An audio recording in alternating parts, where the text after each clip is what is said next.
Ano naman kaya ang makukuha natin 'no, dito sa energies, dito sa ating kabilang channel 'no, na alam ko naman na kayo-kayo pa rin 'yun. Lumipat lang kayo dito kasi alam niyong mag-a-upload na ako. Appear, appear tayo diyan.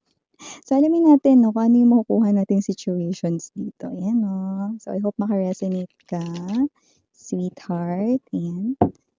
So, tama ang rinig mo, dalawang channels natin. Ito ang ating isa pang channel at ang main channel natin ay ang The High Priestess.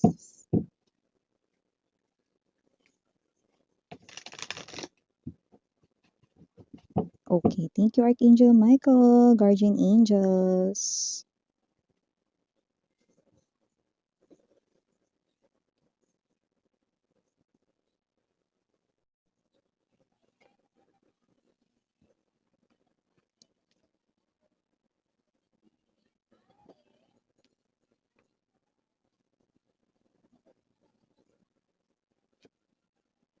High Priestess to the Chariot energy. Moon, dami. We have here already 4 major arcanas. This is the Moon, the High Priestess, the Chariot, and the Star. Definitely someone here, no, ay keeping it secret. Inililihim niya ito sa'yo. Okay, you are appearing or binuview ka niya bilang Queen of Cups, the one he or she loves so much. 9 of Cups right in here. 5 of Cups. Okay, I see. Okay. Got it. Okay. 4 of Swords sa ating bottom of the deck, together with the 2 of Coins and the Page of Cups.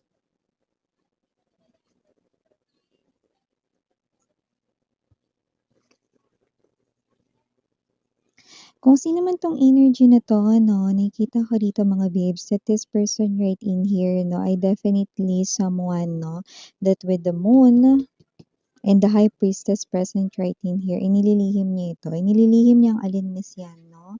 Okay, inililihim niya na siya ang tumutulong 'no, or tulong/support dito sa inyo 'no, sa mga certain na mga problems or issues or concerns na kailan lang ninyo kinakaharap 'no. So, whatever the case may be, inililihim niya ito, sine-secret niya ito 'no, kasi kapagka sinabi niyang sa kanya galing ang tulong or siya yung gumawa ng paraan, mapa-pinansiyal man yun 'no, yung iba hindi naman pinansiyal 'no, pero maaaring madalas kayo 'no, na nakakalusot or may mga problema kayong kusa na lang naaayos 'no, or laging merong tumutulong sa inyo 'no, pero iba-ibang mga tao yon 'no.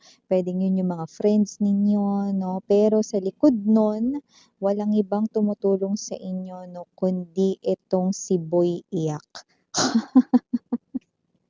Boy Iyak, Neneng Iyak.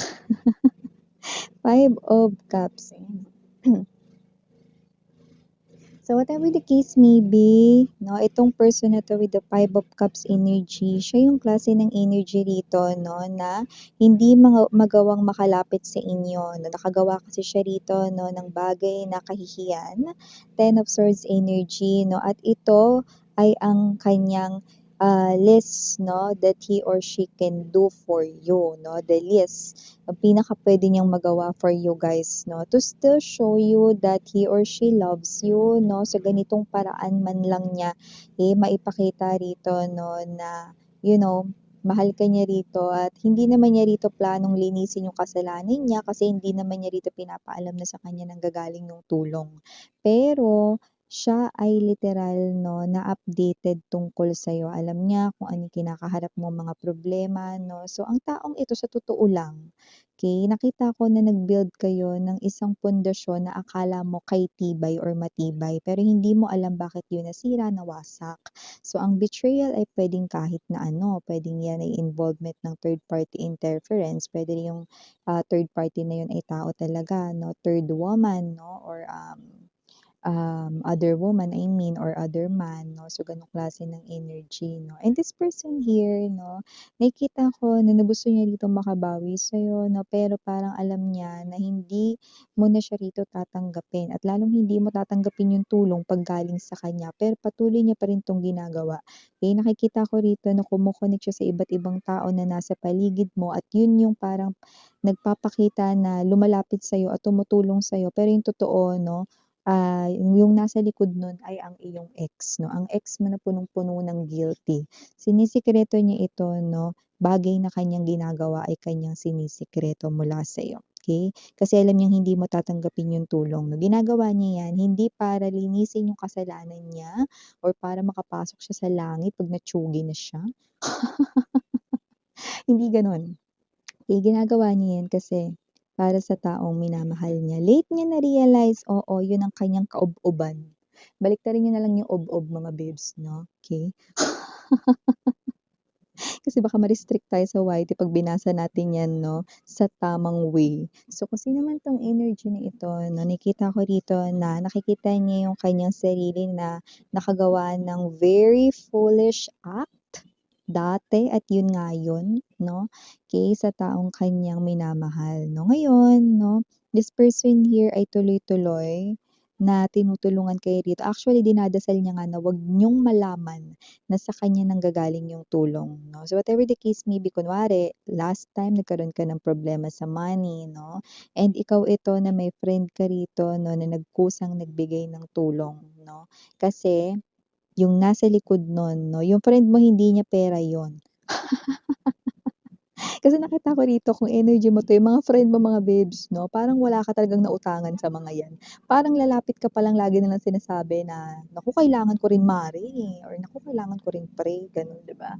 Pero etong person na 'to 'no, ay biglang nagkusang loob 'no, friend mo ito 'no, kasi meron ditong nakiusap sa kanya at yun nga yung ex mo, 'yan 'no. Ang tanging hiling lang ng ex mo dito ay matulungan ka sa mga bagay na paraan ay sa mga paraan 'no, 'yun ang kanya ritong ginagawa 'no, mga bagay na makatutulong sa'yo. Pero hindi niya rito wish, actually pinagdadasal niya nga na huwag mong malaman na sa kanya nanggagaling talaga yung tulong, tulong pinansyal o ano, tulong/suporta. Puwede rin naman na kunwari 'no, ikaw ay nahihirapan 'no, sa iyo ritong work 'no, may ipapadala siya ritong person para makatulong sa'yo, mga gano'ng bagay 'no. Yung parang, alam mo yung ano, yung problema mo pero may mga taong tumutulong sa'yo recently 'no, kasi yun yung mga kinausap, 8 of Wands energy ng person mo, ayan 'no. So, ulitin ko lang hindi siya rito naghihintay ng kapalit, gusto niya lang rito na iparamdam sa babae or taong or lalaking mahal niya rito, wala tayong gender, bawal lalaki, LGBT 'no, okey, na kahit ito man lang magawa niyang mga bagay na ito 'no, kahit hindi mo na malaman. Actually, ayaw niya ngang ipaalam sa iyon 'no, bagay na nagpapakita rito na sinasabi ng mga cards 'no, card energies na, sincere at pure ang kanyang intentions to help. Not expecting something in return, not expecting you to love him or her in return, not expecting you to do the same sa kanya, like wala. Because for this person, this is the least he or she can do for the woman or the man he or she truly loves. Ay, diba? So, batiin muna natin everybody bago natin to pag-usapan pa more. Okay lang ba? Hi, hello there everyone. My name is Yan. Welcome new subscribers sa Training Istambayos ko. Thank you so much. At yun nga wala tayong gender dito by lalaki LGBT kaya na binanggit ko kanina lang. Kung hindi nyo pa nalalaman, meron pa po tayong main channel, ang The High Priestess. Ang link niyan down below sa ating description box. So if interesado, i-click lang po yan para makarating kayo there. No? At nag-upload din tayo na maliban sa collective readings for all signs, meron din tayong ina-upload doon na reading per zodiac sign. Yes, doon nyo rin po yun matatagpuan. Timeless din tayo dito, ibig sabihin nun, pwedeng tapos na nangyari na sa iba naman nangyayari na ngayon, sa iba ay mangyayari pa lang at, ibig sabihin rin ng timeless, no, kahit na matagal na uploaded ng isang video reading, kahit siglo pa yan mga babes, no, or kahit na ilan daan pang taon yan uploaded, kung nagpakita para sa inyo at parang tinatawag kayo na panoorin niyo yun, maaaring para sa inyo ang nakapaloob na mensahe doon kaya naman pupuwede ninyong panoorin ito.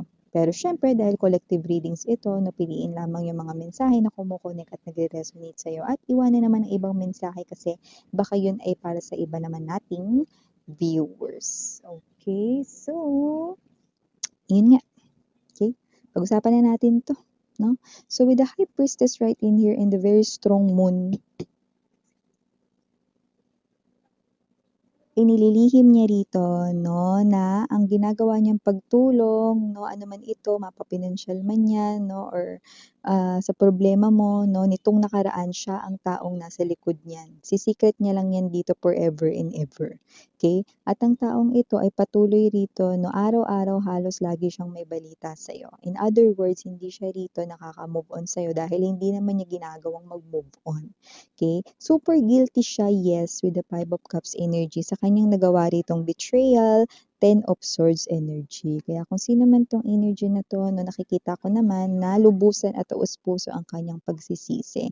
Late niyang na-realize 'no, na, mahal ka niya talaga, okay. So may mga gano'ng tao talaga mga babes, yung late nare-realize. 'Di ba parang dati lang 'yan sa school, "Hala may assignment pala, hala pakopya nga." Late mo na-realize, yan na puro kasi laro, ano, puro ka laro, 'di ba?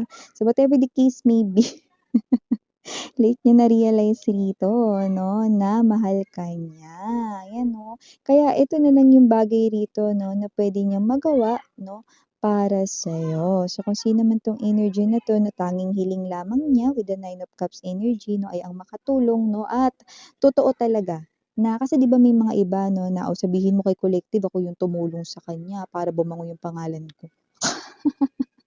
Baka tanggapin niya ako ulit 'no, ito hindi, okey? Chariot to the star energy, makatulong sa mga problema mo, makatulong sa mga alalahanin mo, makatulong rito sa mga bagay na na isipin mo 'no, yun lang kahit hindi mo na malaman kung sino yung nasa likod ng pagtulong, okey na yun sa kanya. Okey, bagay lamang na nakatulong siya, yung sarili niya lang nakakaalam nun 'no, 'yan, okey na yun sa kanya. Actually, takot nga siya na malaman mo kasi baka hindi niya natanggapin yung tulong na yun 'no. So yun yung nakikita ko dito. O yung iba lumbas dito maaaring may anak kayo nito, iba naman wala, okey, Page of Cups energy. So nakikita ko rito that kung sino man 'tong person na ito 'no, hindi ko naman nakikita na siya'y super yaman 'no or siya may magandang posisyon sa kanya ritong work 'no, pero nakikita ko rito 'no, na binabahagi niya sa'yo rito 'no, yung kanyang sahod, income, salary, kita, ano man 'yan, sa negosyo niya man 'yan or sa kanya ritong career or trabaho, job, 'di ba? So kung sino 'tong energy na 'to nakikita ko rito 'no, na oo nga gusto niya talaga rito na magkabalikan kayo pero parang malabo na yun sa sabaw ng pusit, 'di ba? Kailan pa luminaw ang sabaw ng pusit, 'di ba? So kung sino man 'tong energy na 'to 'no, alam niya yun kaya nga ang kanya ritong pagtulong sa'yo ay sinisikreto na lang niya. So nakikiusap siya sa mga tao ritong lumalapit sa'yo 'no, na 'wag sabihin na sa kanya talaga galing yung tulong, okey? Kasi hindi mo tatanggapin, okey?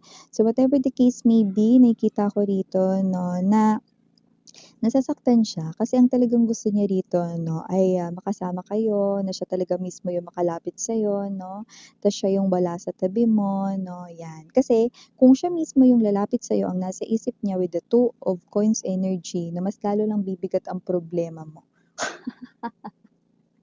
Kasi siya yung tao 'no, na minsang nagdala ng problema sa buhay mo. Ngayon kung tatabi daw siya sa'yo rito 'no, yung problema mo baka lalo mo rito 'no, na lumala 'no, dahil, maaaring siya yung magpalala ng sitwasyon dahil sa kanyang presensya lang, 'yan. So gano'n 'no, ibig sabihin ang taong ito ay malinaw na nakikita niya 'no, kung saan siya nakatayo ngayon sa buhay mo, okey? Gusto man niya, oo, with the Four of Swords energy, gusto niya rito na parang ayusin, linisin 'no, lahat ng mga bagay rito 'no, na nagpapagulo sa sitwasyon ninyong dalawa 'no, pero parang ginawa niya na ta's, sa'yo ay, bagay na hindi pa rin sapat para makipagbalikan sa kanya 'no. Kaya eto siya 'no, na sumusuko na dun sa parte 'no, dahil binibigay niya na yung kalayaan mo rito, pero hindi siya rito sumusuko sa pagtulong sa'yo, 'yan. Hindi para makabawi man lang na kasi para malinis yung kasalanan niya, hindi ko nakikitang gano'n 'no. Wala dito yung Ten of Wands 'no, pero yun yung aking, nakikita. So, kung sino man 'tong energy na 'to 'no, this person right in here 'no ay, gusto talaga niya 'no, na may magawang maganda naman dito para sa'yo. Okay, this person here definitely 'no, ina-admit niya rito ang kanyang mga kasalanan. Ang taong ito 'no, ay gusto rito nagbigay ng kaalawanan sa sitwasyon mo 'no, yan ang nakikita ko rito. And you're thankful, you're grateful for the people na lumalapit sa'yo. Mare po sa ito, dagdag mo na muna diyan, 'yan 'no. O kaya alam mo may kakilala ako sis, diyan sa hinahanap mo sa trabaho mo, eto, 'yan 'no. So whatever the case may be, may mga tao talaga rito sa paligid mong tumutulong 'no, pero ang hindi mo alam sa likod niyan mare, ay ang ex-jowa mo. Ex-husband mo, ex-wife mo, ex-boyfriend mo, ex-girlfriend mo, ex-ka-live-in mo, ex-partner mo, 'yun nakikita ko dito 'no. Ex mong iyakin, 'yan 'no. Alam mo pumasok lang sa isip ko ngayon yung kanta 'no, ni Rico Blanco, "Pinaiyak ka ng manghuhula." Sabi niya, "Di na daw tayo tatandang mag-ano," yun basta gano'n 'no, naalala ko lang yun 'no. Ibig sabihin parang nag-try siya rito siguro magpahula 'no, ta's sinabi 'no, na hindi talaga kayo rito 'no, para sa isa't isa 'no, kaya umiyak siya sa sinabi ng manghuhula, yun 'no. 'Di ba? Ano yun, "Pinaiyak ka ng manghuhula, di na raw tayo magkasamang tatanda." Yun, 'di ba? Siyempre nakakaiyak talaga yun lalo na kapagka naiiyak na nga siya rito 'no, na lumalayo ka sa kanya ta's sasabihin pa yun, 'di ano na. Ay go. Pero yeah, itong tao na 'to ang nasa likod ng lahat ng pagtulong na nangyayari sa buhay mo, okey? So, nasa sa'yo 'yan 'no, kung aalamin mo kung malalang ninja moves ka ba 'no, at aalamin mo ba 'no, yung kada friend mo na lumalapit sa'yo 'no, kung siya ba ang nasa likod nito, nasa sa'yo 'yun. It's totally up sa'yo, babe. So, ito yung mga mensahe right here 'no, yeah, initials na tayo. We have here capital letter N, capital letter O, and capital letter F. We also have here small letters I, U, F na small, G na small, and last but not the least, M na small. So, yeah, ito yung mga messages again in your Yana on me. Sarang Love and Light. Anyo.